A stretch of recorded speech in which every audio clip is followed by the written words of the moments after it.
T-minus 20 seconds.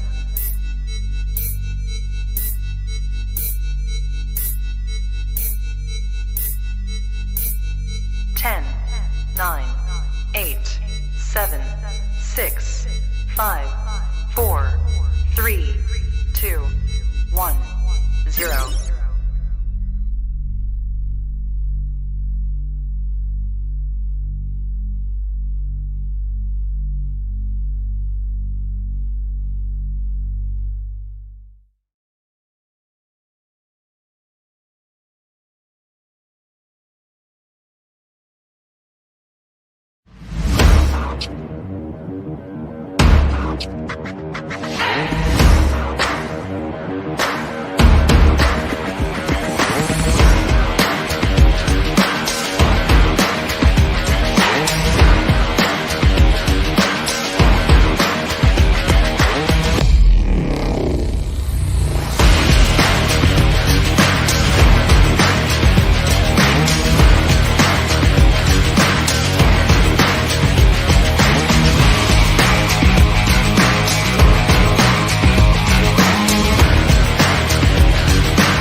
Ladies and gentlemen, welcome to another episode of Live from the Cheap Seats. That's right, as Cam Newton infamously has now said, I'm back.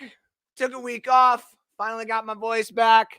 Was not feeling the greatest at all. It was not COVID or anything like that, just 4 days of sickness. I obviously missed a few different shows.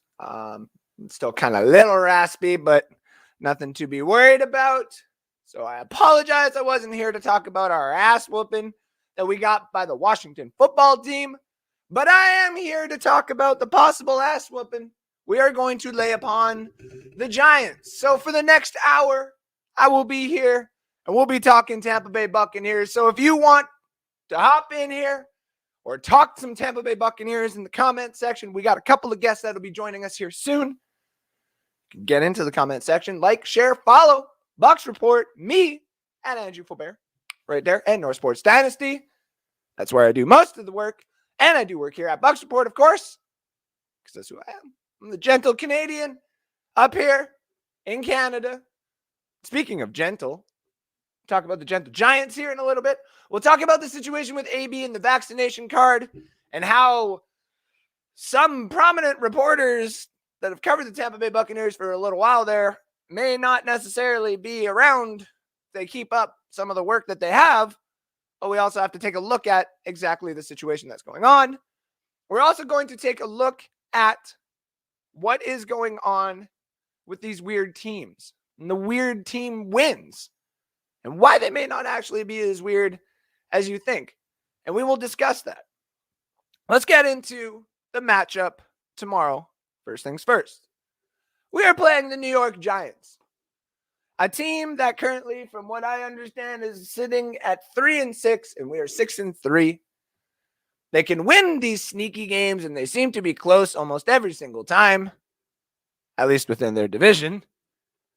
But they cover the spread pretty well sometimes as well. This team has got a 6th overall pick quarterback, and they call him Danny Dimes. They've got a plethora of wide receivers. They got an amazing running back, if you think about it. He just can't stay healthy. And they got a defense now. Seems to be doing actually pretty good. But here on Bucs Report and here on Live from the Cheap Seats, I don't necessarily want to indulge too much of what the Giants have. Got to talk about what they don't have. But we also got to talk about what we don't have. Right now, we don't seem to have this spark that everybody is talking about that we won a Super Bowl with. Our defense. What happened to our amazing defense? Our offense is atrocious. This is some of the weirdest takes I've seen in the last 2 weeks. So we got 2 losses in a row after a bye week. Are we really imploding everything now? Are we imploding everything? Now ask yourself this. Are we imploding everything if we lose to the Giants as well? Do we say, nah, Toss the whole damn game plan out the window. Get it out of here. I don't want it. No more sweeps. No more. Brady only does 5-yard dumps, and that's it from now on, and we're going to win the Super Bowl that way. Let's take a step back here. We're playing the Giants tomorrow.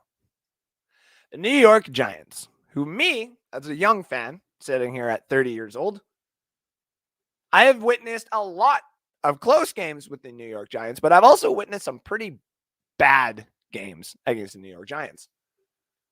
Whether the Buccaneers have been good, whether the Buccaneers have been healthy, whether the Buccaneers have just been on the field, for some odd reason, the Giants can still beat us. They can make us earn the win. And that's possibly what's going to happen tomorrow. And a lot of people are going to come out of the woodworks again and start saying, what is happening? The elite team that we had is imploding. And oh my God, it's happening. Have we traded our first round picks away to gain Tom Brady and the team that we currently have? No. How about our second round picks? No. Third round picks? We have for JPP. Then we did that for JPP. Okay. We're not giving away the future. We didn't give away the future at the trade deadline. We didn't even think about it, to be honest with you. I mean, we probably did. Maybe get some help at every position. But no, we stayed true. We won the Super Bowl. And this year, we did the same damn thing. Everyone talked to OJ and the Rojo, and no. The 2 losses suck. I'm playing the Giants, who have always filled Raymond James Stadium with just a nice little sliver, of blue. It's always pissed me off. It's always rubbed me the wrong way. Never liked it, personally. I want this win tomorrow for more than a few reasons. One, I want the Buccaneers to win again. Feels better. I don't like it when everybody comes out of the woodwork and they're like, they pop at it. Hi, Andrew. It's good to see your Bucs doing well. Like, okay, what the hell have you been hiding? And second of all, they're still here, baby. We're 6-3. Like, the 49ers went to the Super Bowl a couple years ago. The 3, whatever they are today. I got to update this, but they got Cam Newton there, and they're 5-6, and everybody's all crazy about that. Are we really, really, really starting to get over ourselves about being 6-3? Let's even take a quick little consideration and say, for the odd chance that we actually do lose to the Giants tomorrow, or even tie. Well, let's just say we lost and we're 6-4. Have we really changed our mentality from a couple of years ago? And I understand that winning a championship and being a good team does fix that or does change that. My apologies. But also, that being said, are we still not in the playoffs? As long as we make it to the playoffs, we have a chance. It's the same thing that happened last year. We had to go on the road 3 times. And then all of a sudden we got our home game. Gronk scored 2 tutties. And we won the damn Super Bowl. The first damn team to do it. Now we want to just go win it in LA. Hell, if we went 11-6 by the end of this year. Yeah, 11-6. 12-5. Hell, even 10-7. Everyone's going to say, this is atrocious. We should not be having a 10-7 team in the playoffs like this. No, I do not want to win a championship this way. Did you want to win a championship last year losing to the Saints twice? Only to beat them in the playoffs when it mattered the most?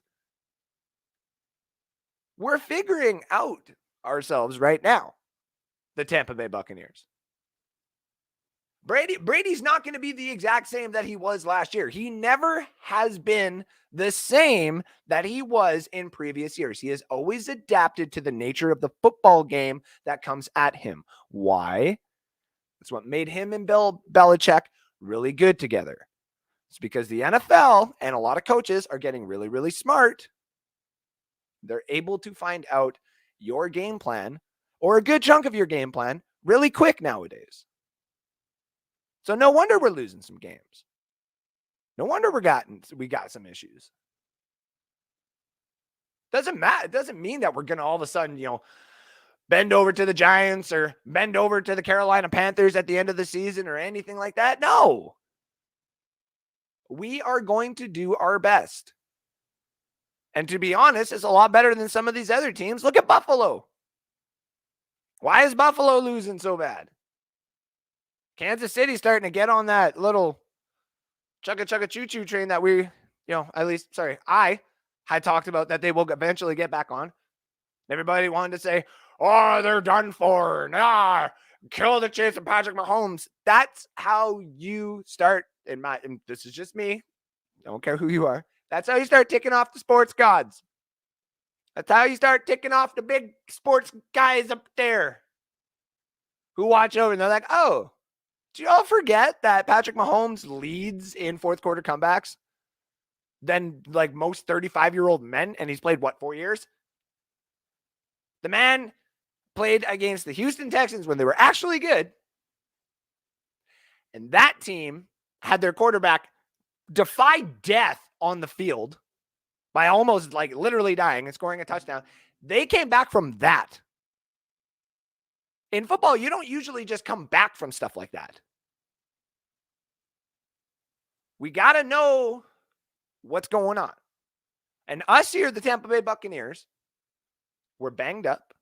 We've been banged up against certain teams and certain matchups every single time. It happens.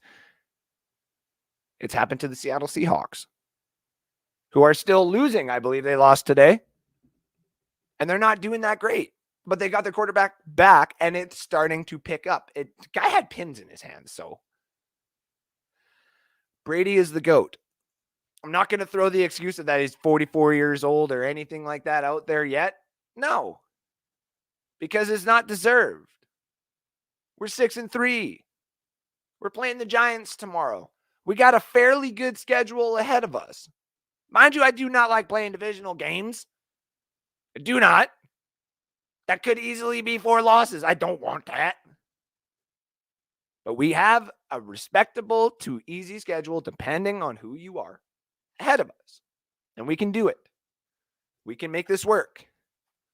Starting with the Giants. And there's one player who I think on the Giants is going to want to have an explosive game. Not only because he wanted to get drafted to this team, and oh my gosh, if we would have been able to get him in the first round. Kadarius Toney. I know he's a wide receiver, but he played for the Gators.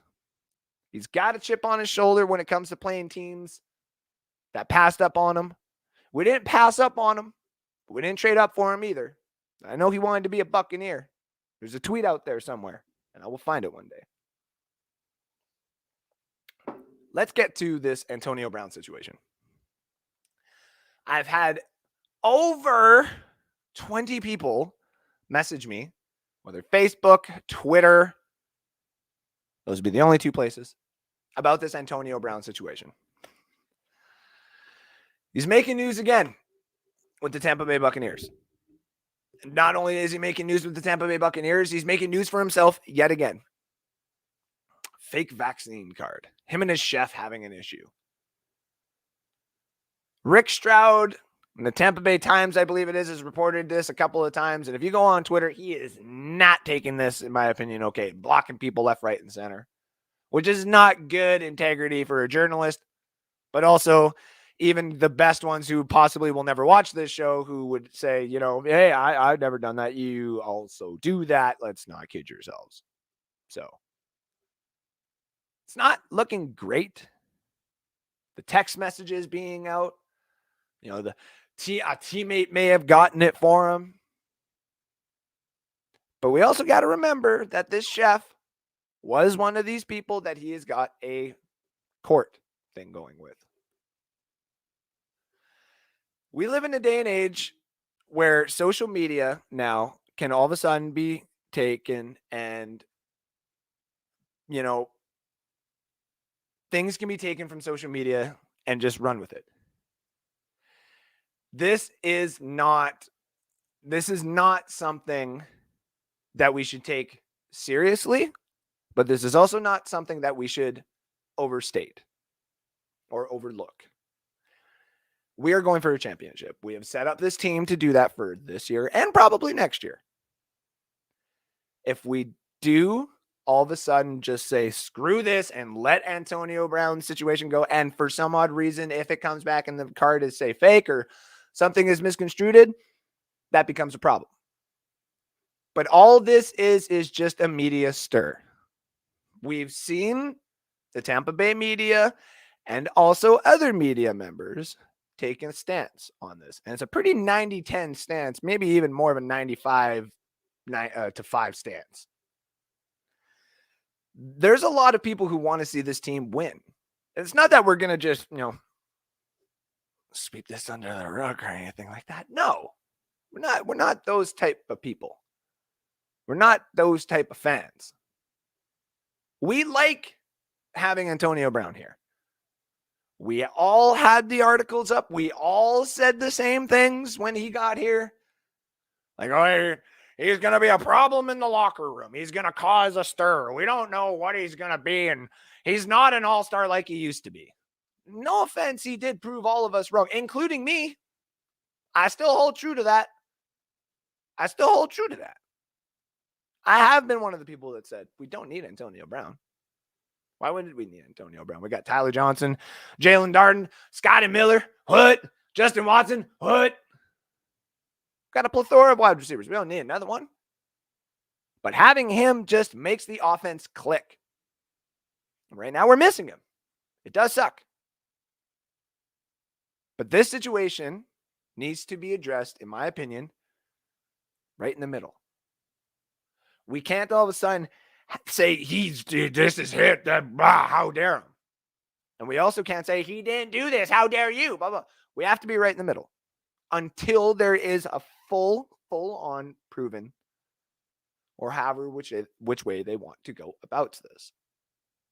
Because we don't want to have this as a distraction in the playoffs. We are a team. We do not want to be distracted. We do not get distracted very easily. Say the Jameis Winston situation in New Orleans, and just the New Orleans Saints being the New Orleans Saints is really the only distraction because it gets to our heads a little bit. Not only as players, but as fans. But we need to just make sure this situation doesn't get out of hand. That's all there is to it. If the chef is going to continue to drop text messages, Antonio Brown, first of all, and those text messages, whichever, should have known better than having those out there. It's the same thing that anybody would go with. If you are cheating on your wife, and all of a sudden you got, text messages there, all of a sudden, you just leave your phone out, that's on you. In what we are going through right now in the NFL with vaccinations, and with kind of what Aaron Rodgers has said about, people in the media hounding for the information just so they can get a scoop. I agree with that, respectively. But also at the same time, too, these stories do have to be addressed if they are actually a story. So it does suck. This whole situation with Antonio Brown right now and the distraction that it may cause does suck. But we also got to take note of this.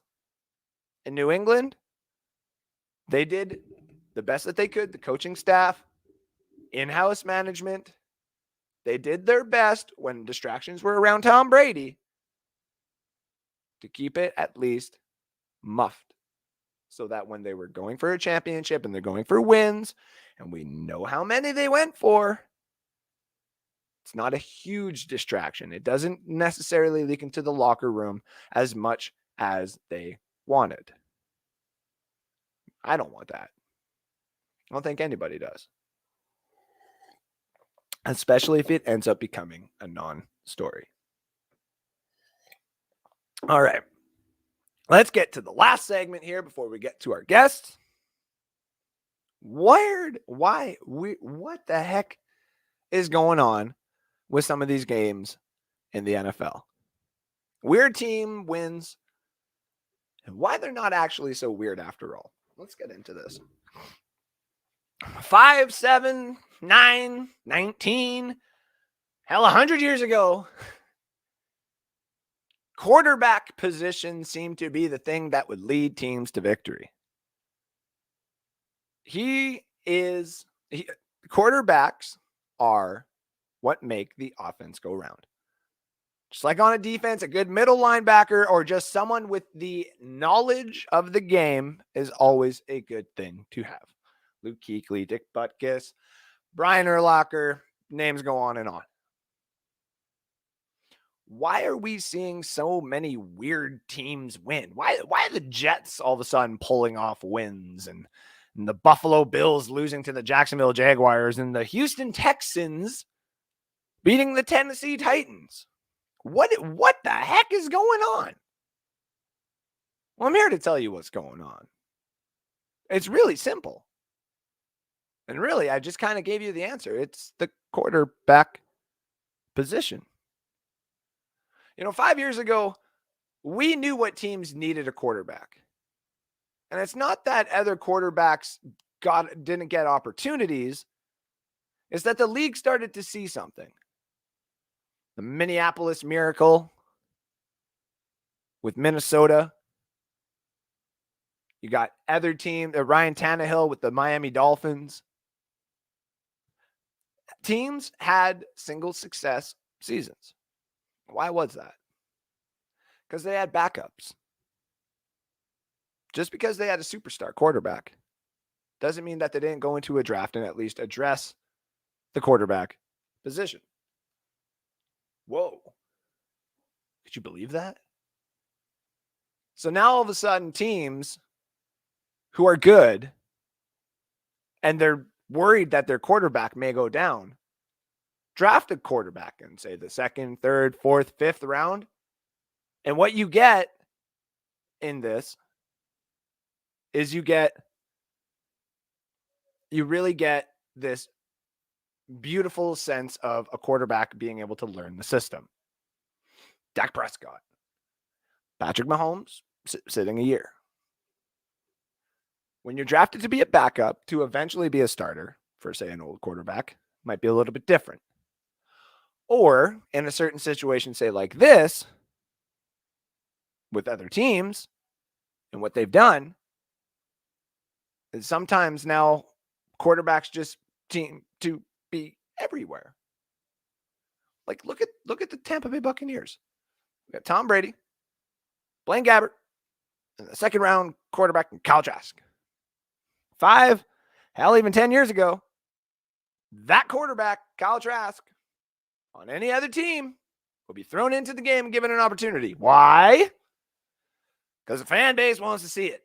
Ownership, gosh damn it, get that. So get on the field. I don't want to see nothing else but Kyle Trask throwing interceptions until the day he starts learning the system. If not, we're going to do it again in 5 years.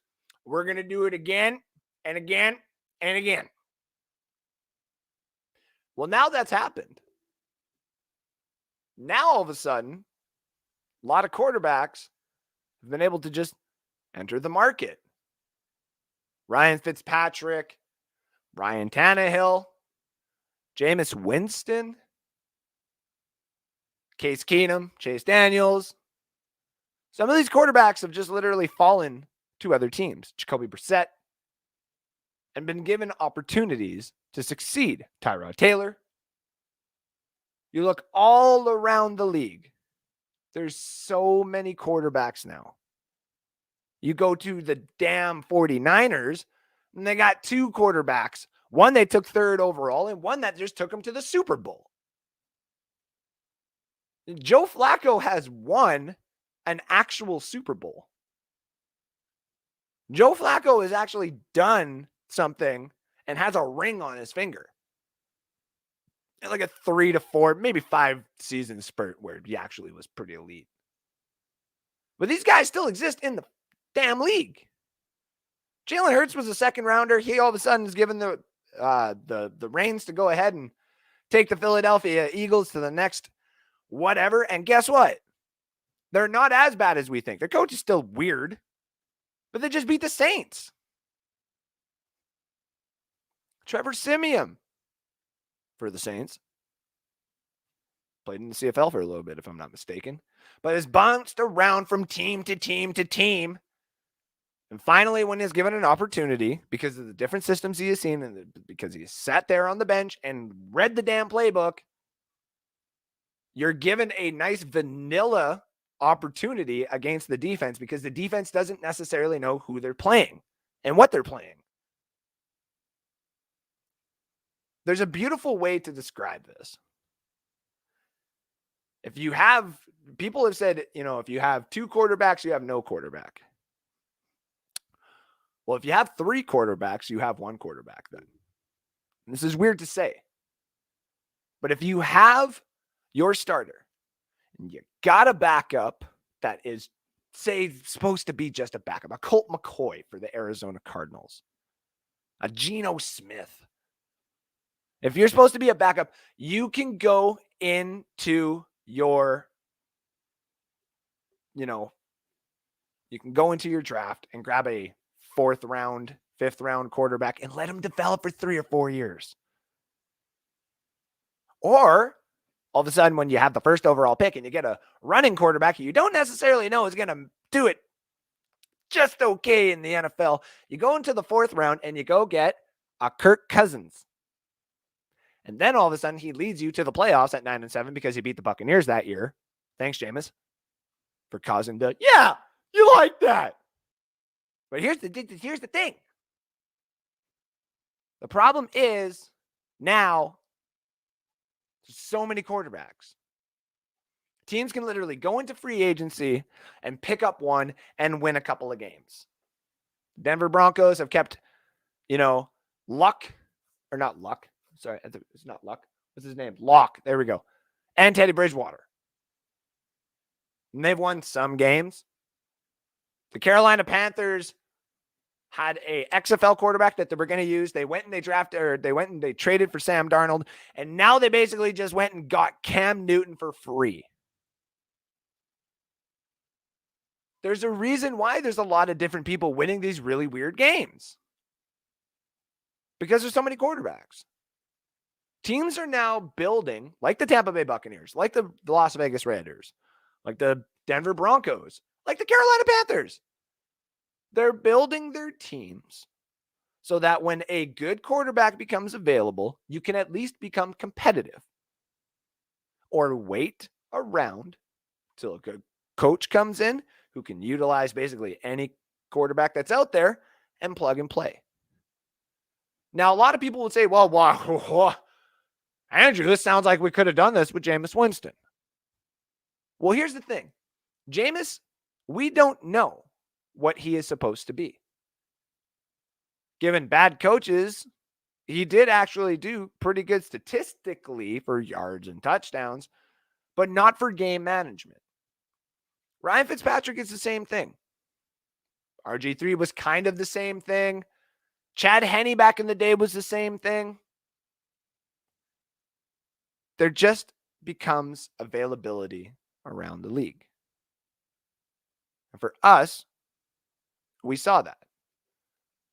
We knew that we could take this team and possibly take, Ryan Fitzpatrick again, but we didn't want to do that. But we didn't have to pay Jameis Winston $32 million, hinder ourselves, and go on being, 8-8, 8-9, 9-8, missing the playoffs, barely getting into the playoffs. No, it's a team we knew we had to do. And this is now something the league has started to see. If you can get your starter, you can pay $10 million for a pretty damn good backup, and you can go take a 4th or 5th round pick and find a quarterback from a small little school who looked like he could do pretty good in the NFL, just given some time to sit there and learn the playbook, and that's all of a sudden now the formula. Los Angeles Rams at the end of the year went with James Warford, I believe was his name, and he actually won a game, and he almost won the playoff game.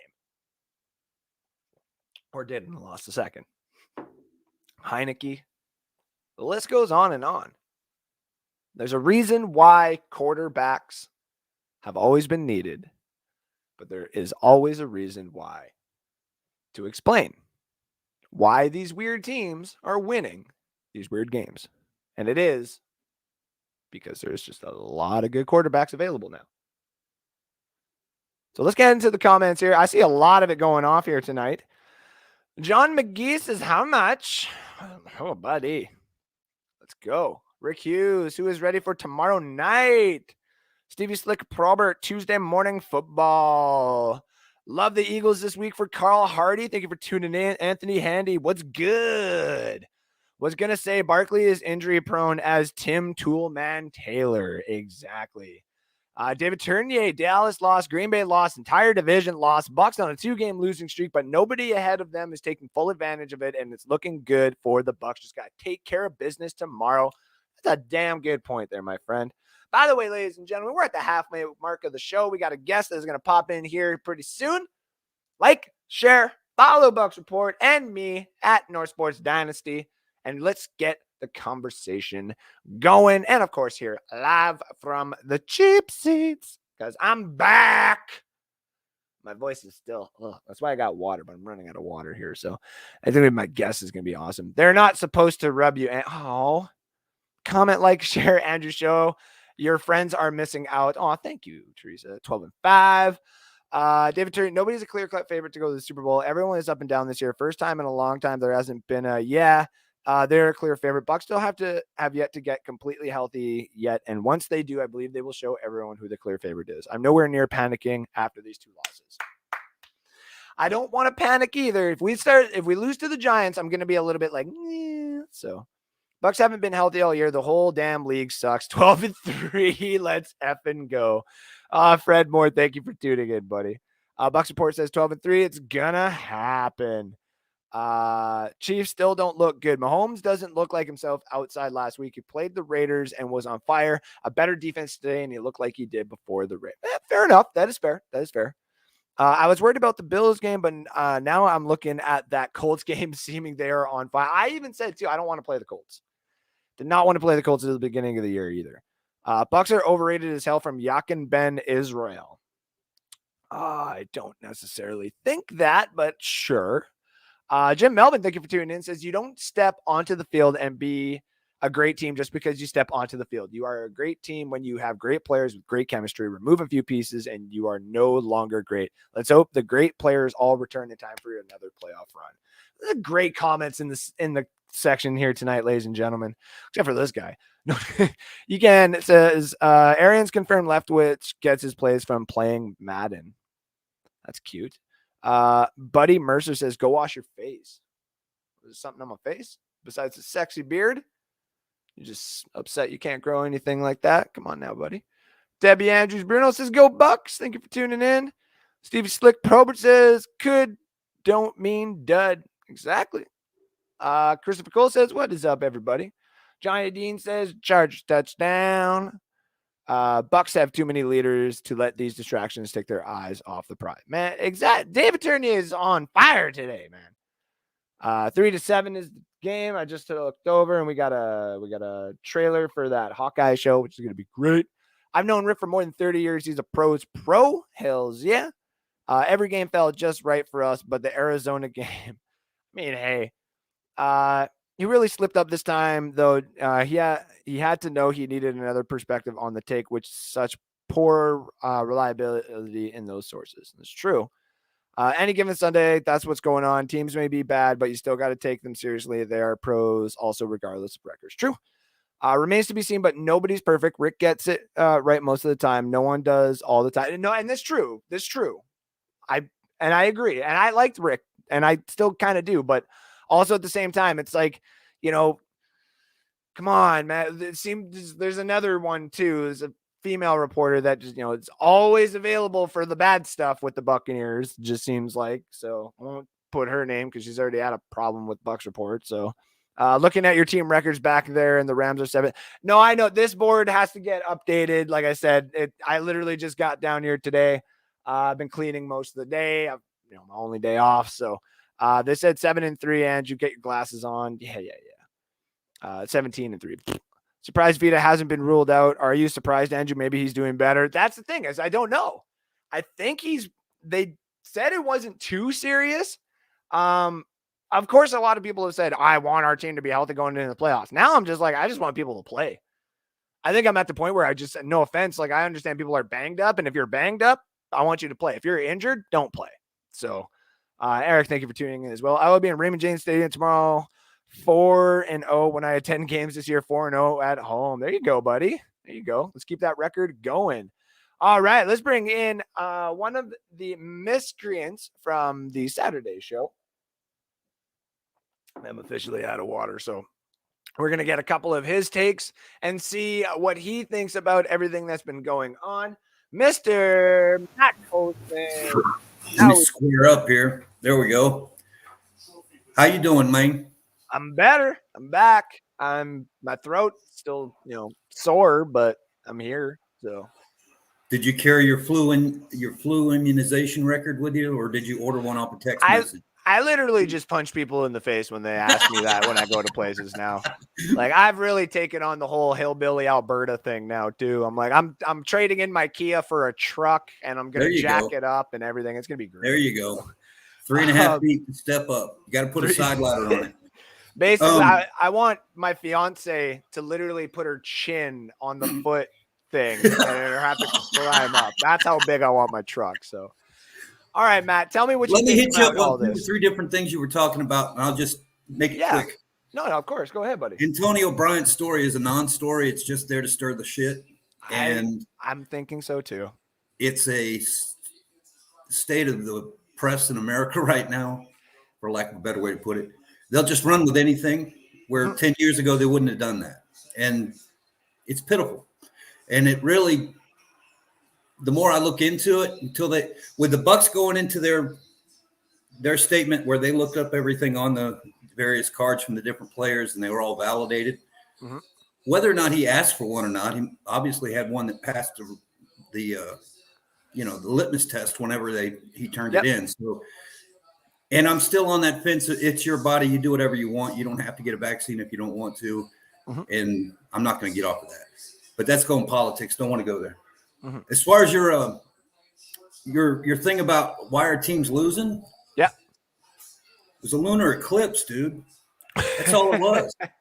We had one coming, and now it's going. So the week that it all started to fall apart was the week preceding. Yep. This weekend was the week after, and it's just a thing.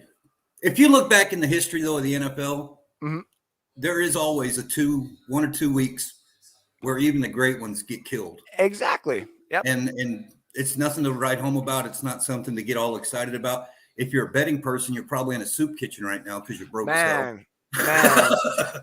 Me last week, I know I missed my Against the Spread show last week, and me and Rick did not have a good week last week, and I think I'm doing okay at least right now, but I haven't checked yet. So, but I know my bank account for my betting thing is drained because I lost.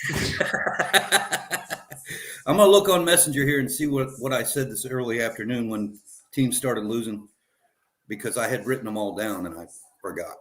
Yeah, there was a few of them where I knew Houston. I said Houston would have probably done okay covering, only because Tyrod Taylor was going to come back. And division games like that, usually when they give a big spread like that, I'm like, yeah, I'll take the Texans. So I'm kind of glad that I'm pretty sure I took Houston on that one. So, well, the 3 that I wrote in the chat was Carolina losing.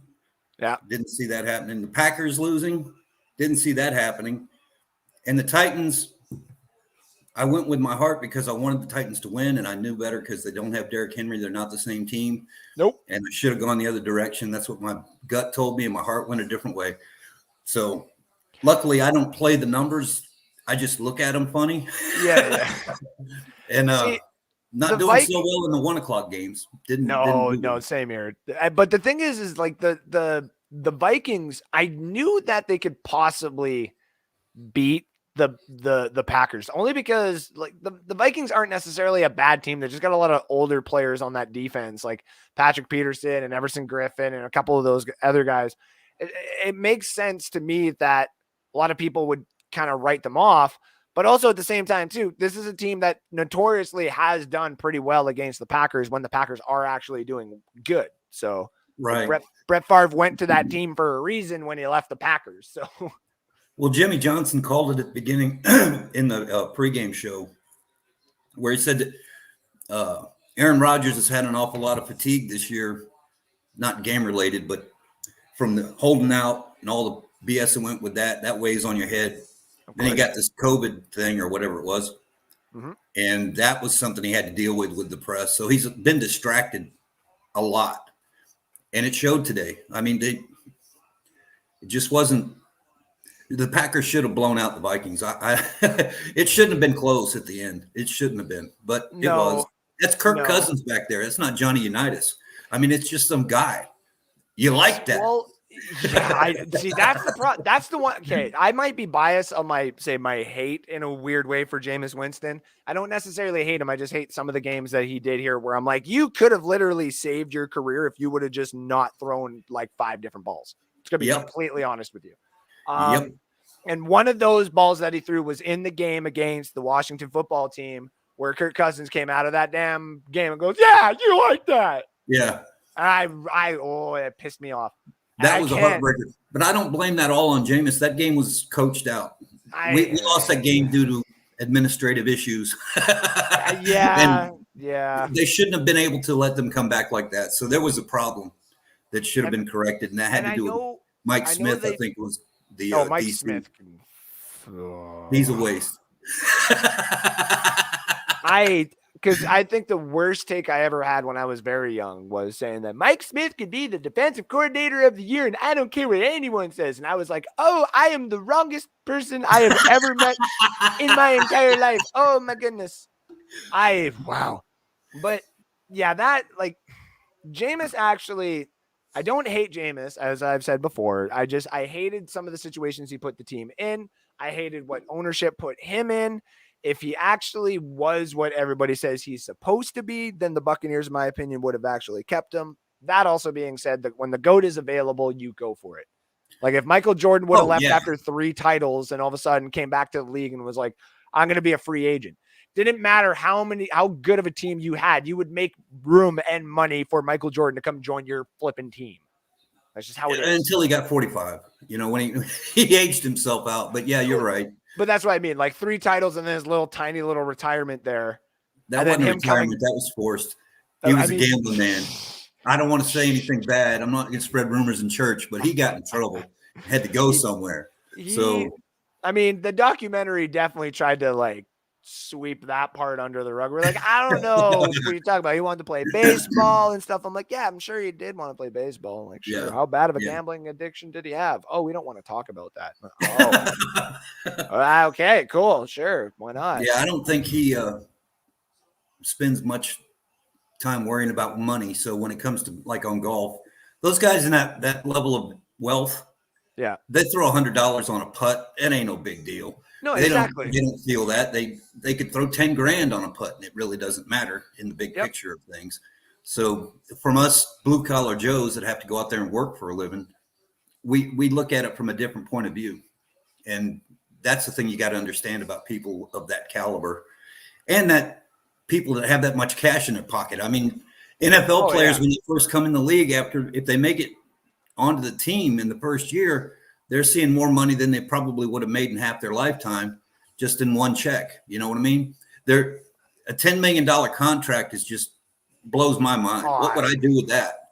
And these guys are talking hundreds. Yeah, right? Right. Who just got this touchdown, by the way? It looks like Herbert. I think Herbert to. Oh, I don't know. I'm busy doing 30? My thing here. I'm not watching games. No, I just saw it on the side, and I saw Johnny post there. Someone let me know who scored that touchdown because I really hope it wasn't Eckler for fantasy football. Didn't run. Eckler, it was Eckler too. Damn it. Yeah. All right. Yeah, Eckler's having a good game. Yeah, see, and he's actually a pretty damn good running back. That guy impresses me every time I see them play, and I don't even know where he came from, but he looks pretty good. To be honest, me and Alex have started to talk behind the scenes a little bit more about like some of the college football players because me and him have talked about this. Me and Alex, the reason we work so well together is because he's good at analyzing all the different colleges and some of the players that, come down on these draft boards. And I'm really good at figuring out what teams usually would start thinking about drafting these other guys. Like some of the trades that they would probably consider when you look at some of the ways that some of these draft boards would actually go down. Like, for example, the Chicago Bears last year, no one really saw them making that trade, and they made that trade only because they were like, you know what, we can actually do this. Wow. A little bit of light. I don't feel like a Jesus anymore. So, and that's why, like, me and Alex, like, we're off-season guys. Like, we're better at, I guess you'd say, in the off-season. And especially when it comes to fantasy, like, I love doing like the whole pre-draft thing because, oh man, I'm gonna squeeze it out. Yeah, you're pretty serious about that stuff. Oh man, especially with Dynasty. Like, Dynasty is just so much fun because, you know, fantasy is fun just in general, but Dynasty becomes a little bit more because there's added things to every player now. For example, right? You don't just drop a James Patterson or a Larry Roundtree or any of those guys, or Elijah Mitchell, for example, because they all of a sudden have, you know, there were 7th rounders or 6th rounders and they're not doing anything. No, in Dynasty, you keep them because, you know, in a year or two, they're taking over for the guy that's there, and you don't want to lose that opportunity already, but you got to balance it for how many spots you have. So I love doing that. It's like being an actual GM ish. Yeah. And I can see some people enjoying that. That's way too much for me. I just like to watch the draft, and then I watch the preseason nonsense. Oh yeah. Get back to, I'm a NFC South guy. I know NFC South. Everybody else in the world, I only know by just watching a couple of games and couldn't tell you who's on the team. So yeah, see, and that's where I'm I not come as in. dedicated as some people are.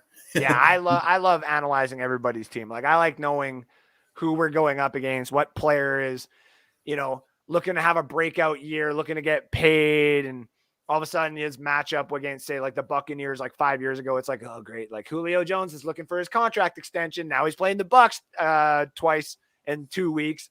Here we go. Like, yeah. That was well. fun. Here's something for you to think about. I'm honestly on the fence about this game Monday night. I think the Giants are going to play us pretty hard, and I wouldn't be surprised if we lost that game. And I told Johnny on his show, NFL show with Alex, him and Johnny Dean, that they got a thing called the nose pick, which is me picking my nose. And I've had these oddball just things that I just say this is going to happen, and it's happened 3 out of 5 times. So this is the one that I picked this week that the Giants are going to win. Wow. And it hurts to say that, but they play us tough. They do. I don't know why, because we're not even in their division, but we play them every damn year, it seems like. They always got a number for us. And Barkley's back, and our weakness has been running. And running up the middle. I hate the fact that the Giants fan base shows up to our house for these damn games every single time. There's no such thing as a Floridian anymore. They're all from New York or Ohio or Boston. Yeah. They all run down south. In Arizona, everybody's from California. You won't find an Arizona native anywhere. Everybody you meet's from California, because their property in California costs $8 million, and the same house they can buy in Arizona for $250,000. To be honest, it's the same thing in Newfoundland. We call them Newfies, and honestly, they move out west. Like, they're hard ass workers. Like, they're oil people for sure. Like, hard ass workers, but they ain't got no oil there. They ain't got nothing there. So send them to Texas. They got plenty. Oh no, they if you ever are in Oklahoma and you ever hear a Canadian going like, hey, I lived up in Canada and I ought to make some guy. Yeah, that's the Newfies. I love those guys. They are fun to drink with when you bring them. Is that right? Oh my god, they get talking and then they become, say, like the jokester of the group without them even knowing it. And it's the second that someone gets offended, they be like, I don't understand you. And they'll actually try to be like nice and stuff like that. But when someone actually gets up in their face and stuff like that, they usually are very big boys or big girls. Not saying fatter, they're just big. And they don't screw around. Like, they've had to deal with so much different wilderness and a-holes in that province. They just like, I'll smack the fuck out of that.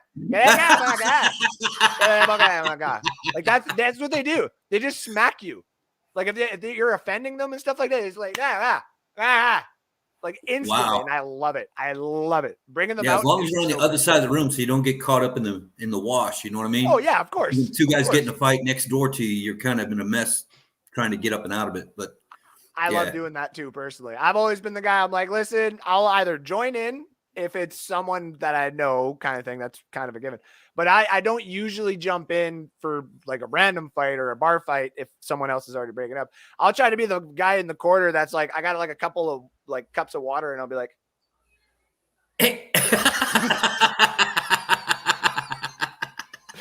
whoops. Whoopsie. Oh well. So, Yeah, that's funny. So a couple things about this Tampa Bay game. Like I'm pretty sure I got the Giants covering the +11. I'm pretty sure that's what I marked down for against the spread. I haven't checked those picks. I've been very busy the last few days. And I do think the Giants are going to keep it close. I've actually said that Kadarius Toney might also be on like it might be headhunting, I guess you would say, because he played for the Gators. I know that there was reports that he really wanted to fall to the Bucs, and I wouldn't have been surprised if the Buccaneers would have either packaged up a little deal to trade up to 31 to possibly get him and Joe Tryon instead of having like Jalen Darden in the third and something like that. Like who knows? But I can tell you right now, if I was looking at the Tampa Bay Buccaneers offense without Jalen Darden, which I like Jalen Darden, I'm happy we got him, but Kadarius Toney, AB, Chris Godwin, Mike Evans, are you fucking kidding me? We're not talking about the greatest trio. We're talking about the greatest quadruplets. Like, insane. We got one guy on the bench half the time that's as good as the best wide receiver on the other team. Exactly. Like Tyler Johnson, I like what he's shown in the couple of games and the couple of, matches that he's been thrown out there because of the loss of AB right now. Right. And Jalen Darden, honestly, go back to Mike Evans's rookie year and even Chris Godwin's rookie year, when they finally started to see some targets and you see them slipping because their bodies are going like this, right? Right. They did it in their rookie years. They kind of started getting it in their second year. By the time the third year, Chris Godwin is doing the Mike Allstott turtle jump where he's putting his forearm down and then hopping some more. Right. Jalen Darden literally could run sideways, but with the way that guy's feet is, he literally, to me, looks like a smaller version of Percy Harvin, and he just needs time. And Tyler Johnson needs to figure out what cleats to wear, because every time I've seen him, he's cutting and sliding off, and that I can't imagine there's a trainer in the locker room that doesn't say, this field with this condition of weather, you need to wear these shoes. No, not those. These. And he needs to figure that out, because he's not the only one, but he was so fast and he's cutting so hard. Yep. He's working against negative G's and stuff with his little toes. And and Jaden Mickens used to do that too. But see, the thing is with Jaden is just a solid returner. It's not like having a Jamal Agnew for the Jacksonville Jaguars or anything like that. It's just like having, just here's our returner. At least with Jalen Darden, after this season, you can almost call him and Scotty Miller, if you really wanted to, the returners, but they're also burners. Like if we lose Chris Godwin and we got to put Tyler Johnson right there, all of a sudden our slot position is Scotty Miller and Jalen Darden. I'm okay with that. Yeah. Except for Scotty Miller doesn't. All he is a fly pattern. That's all he can do. The rest of them he still needs to work on. And that's his downside. But the screens, he's not too bad. I do know what you're saying, though, and I actually agree. Well, I'm just saying, if he has to go out and run a double move or whatever, he's not as precise as somebody needs to be that regular guy. But send him out, and he's running level with the DB. The DB thinks, I got this covered, and then the ball comes and he hits that gear and separates off by 3 yards. All of a sudden, I don't know how that happens, but I've seen Mike Evans do that a lot too. He's running at about 80%. The ball starts to come, and then he's got another gear he can hit. And that's a very unique skill, and it takes a little time to develop. But we've got really good position in our wide receivers, even if we lose somebody. I've said this for a month, and people are like, we really got to have AB. I mean, he makes the difference. we won without him in Chicago, and we could win without him if we had not had so many other injuries. I mean, this slump that we're in right now is not the 22 roster that we signed back up. It hasn't been since the first week. And so we're going to get to that point, kind of like we did last year, where everybody's getting back and everybody's getting healthy, and the notch of play is going to go up and up and up and up and up. Yep. Not anything necessarily going to happen between the defensive coordinator or the offensive coordinator's way of thinking. It's the tools they'll have to work with. Yep. And these passive people that are just Buck fans don't know what the hell's going on. Like this, just Bucs. He's always got the comments, but it's illogical. It's illogical. It doesn't make sense if you understand the game. And that's the kind of thing that we're going to see less and less of as the season goes on. Of course. But we probably will lose Monday night. We don't do well at prime time. We don't do well against the Giants, and we probably will have a problem with Barkley. I don't want us to. I don't want to lose tomorrow. Can you imagine being Tom Brady's wife on Tuesday morning if he loses again? That's why they have such a big house. She can go all the way over into the she shed, and he can live over here for a day. I mean, you're not wrong. Well, see, towards the end of the show here, I usually do the goulash and stuff like that, but I don't have goulash. Like I said, I've been very busy. Like I've been very sick. You can't make it when you're sick. It makes your stomach hurt. I mean, I just made. What did we make today? We made cookies. Me and my daughter made cookies, and then we made lemon poppy seed muffins. And she was so excited to make the lemon poppy seed muffin. She tries a bite and she goes, "No, thank you, Daddy." And I was like, "Really? Like you were so excited?" No, thank you. And even with the cookies, she ate like half of the little snowman cookies, which was the last one at the Walmart too. Are they sugar cookies? Yeah, they're like the pre-made one, like the Pillsbury, like the snowman ones there. Yeah. Last one at our Walmart. And she's like, "No, thank you, Daddy." I'm like, well, what? Okay. Well, it's nice that she's that courteous. Because even my ex-wife would just go, "These are shit." See, my fiance doesn't necessarily do that. She'd just be like, "Babe, is this the right ones?" And I'd be like, "Yeah." And she'd be like, "Oh, they're really good." And I'd be like, no, you don't have to lie to me. You don't have to do that. So, but now I hear one of my kids. I know I'm like looking at the time, and I'm like, I think one of my kids should be asleep, but I think the other one's like losing his mind. Though I'm gonna state this: if my son doesn't play hockey, he will probably play football, because I had him down here last weekend when I was sick, and he was sick, and he's just sitting on my lap and sitting on the couch, just all bundled up, and he just sat there for like 3 hours watching the football game, and he can't talk, but he's like, "Look, and I was like, yeah. And I'm like, I know. Like, he just, it was so adorable. So anyways, I'm going to get you out of here so I can get out of here and go talk to my kids here. Thank you for tuning in. You will see me back on next Saturday, which if I have some time this week, I will try and pop on some of the other guest shows or some of the other guys' shows and be a guest on their show. So I appreciate you always coming on, and I will at least try to get on with you guys next Saturday. So tell everybody where they can find you on Saturday. Well, we've had a revision. We've made a new format. It's no longer the Mystery, it's Mayhem. It's the Buck Wild Show. That's right. We've got some new participants, John Blake, Superfan Blakely, and AC Chill, Buck fan, who's number 2 man behind John in their fan group.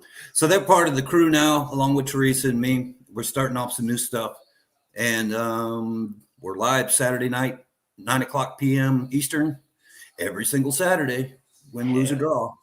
So we'll be talking about the Bucs and the Giants. We'll be talking about the game after that, which off the top of my head, I don't remember who we're supposed to play. I can't remember either.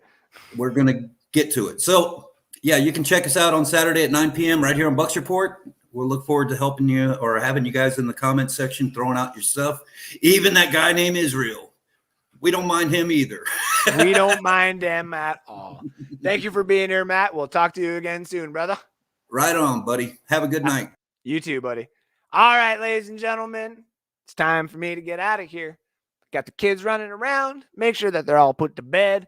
And I got to go get this little ginger butt all the way to work nice and early to go pay for every damn bill that I got to pay for now. So thank you all for tuning in. I appreciate it. Sorry that we don't have any current Buccaneer news to talk about, but I hope I got to fill you up with at least a good hour of some knowledge, tell you why some weird teams are winning, talk about a little bit of the Antonio Brown fiasco. Now he's made the news yet again. And of course, the matchup against the Gentle Giants that we have to play tomorrow. Hope for a win. Beat the damn Giants, please and thank you. That's all I want. And to all my fans out there, all of you who've been tuning in, thank you. Thank you. Apologies that I wasn't here last weekend. I'll be here for the rest of the summer. It is definitely not summer here in Canada. Oh my goodness gracious, it's so cold. Save me. But I'll be here for the rest of the season. That's for sure. So y'all can tune in. See me every Sunday. Live at 8:30 p.m. Eastern time for about an hour, hour and a half, 2 hours, sometimes 3 hours. Depends on how much we got to talk about. But I'll be back next week to talk about the Giants and the game after that, which I don't actually like off the top of my head. I should have known that. But thank you everybody for tuning in. Like and share Bucs Report and the show, and follow me at Andrew_Faubert on Twitter, and just like and follow North Sports Dynasty across all social media platforms, ladies and gentlemen. Thank you all for being here. Take care now. Bye-bye then. Mwah! Love you all. I'll see you next weekend. Have a great one. Cheers. T-minus 20 seconds.